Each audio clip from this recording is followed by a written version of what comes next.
বা ধরে নিলাম আমি এটা তো এই সিচুয়েশন এলো, আমি আর একটা এক্সাম্পল দিয়ে আপনাকে দেখাচ্ছি।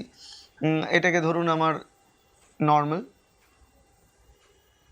এরকম, এবং এই হাঁটুটা কিন্তু এর থেকে এরকম ভাবে ভাঁজ হচ্ছে, হাঁটুগুলো রোগাই হয়ে গেছে। ঠিক আছে?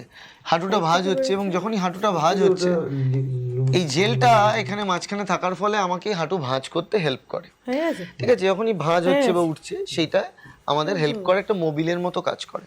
এবার প্রবলেমটা কি হয়? প্রবলেমটা হয় কি, এই যে গ্যাপ, এই দুটো হাঁটুর হাড়ের মাঝখানের যে গ্যাপটা, এই গ্যাপটা আস্তে আস্তে কমে যায়। এই গ্যাপটা কমে যায় কেন? কমে যায় এই জেলটা শুকিয়ে যায়, ঠিক আছে? এই যে জেলটা এখানে থাকে সেই জেলটা ড্রাই হয়ে যায়, আর জেলটা যে ড্রাই হয়ে যায় তখন এই দুটো হাড় কিন্তু নিজের একটা আরেকটার সাথে ঠেকবে। আমি যদি এখানে আপনাকে আবার ওটা দেখাই এঁকে, অনেকটাই কাছে চলে আসবে এবং এটা এরকম দেখতে লাগবে। দেখুন এর মাঝখানে গ্যাপটা একদম নেই, হাঁটুর হাড় দুটো ঠেকছে। এবার যদি আপনি হাঁটুটাকে বেন্ড করতে চান তো হাড়ে হাড়ে ঘষা লাগবে, যেই হাড়ে হাড়ে ঘষা লাগবে প্রচণ্ড যন্ত্রণা হবে, ঠিক আছে? কারণ এর মাঝখানে একটা কার্টিলেজ থাকে কিছু, সেই কার্টিলেজগুলো আস্তে আস্তে ওয়্যার অ্যান্ড টিয়ার হয়, মানে ওগুলো আস্তে আস্তে ক্ষয়ে যেতে থাকে।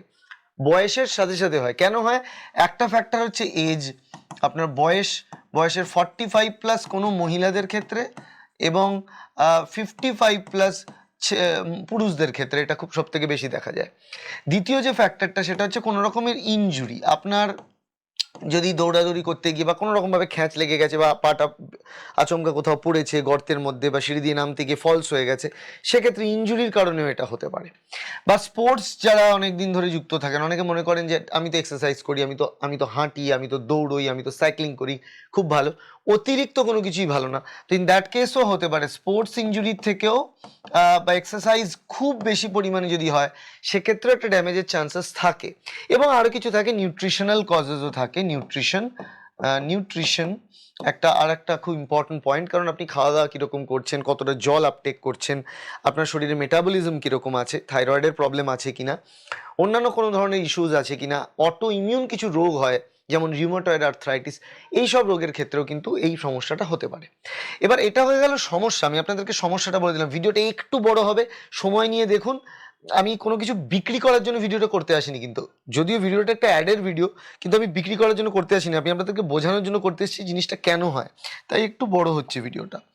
এবার দেখুন এখানে যখনই আপনার এই প্রবলেমটা হবে, এই প্রবলেমটা হলে এটার সলিউশন কি? এইটার সলিউশন হিসাবে যখন গ্রেড থাকে, এটার গ্রেড 1, সেখান থেকে প্রোগ্রেস করে গ্রেড 2, সেখান থেকে আরেকটু বেড়ে গ্রেড 3, এবং ফাইনালি সেটা হয়ে যায় গ্রেড 4। তো যখনই এই দুটো স্টেজে চলে আসে, গ্রেড 3 বা গ্রেড 4, সেই সময় আপনাকে বলা হয় নি রিপ্লেস নি রিপ্লেসমেন্ট করতে আপনাকে বলা হবে।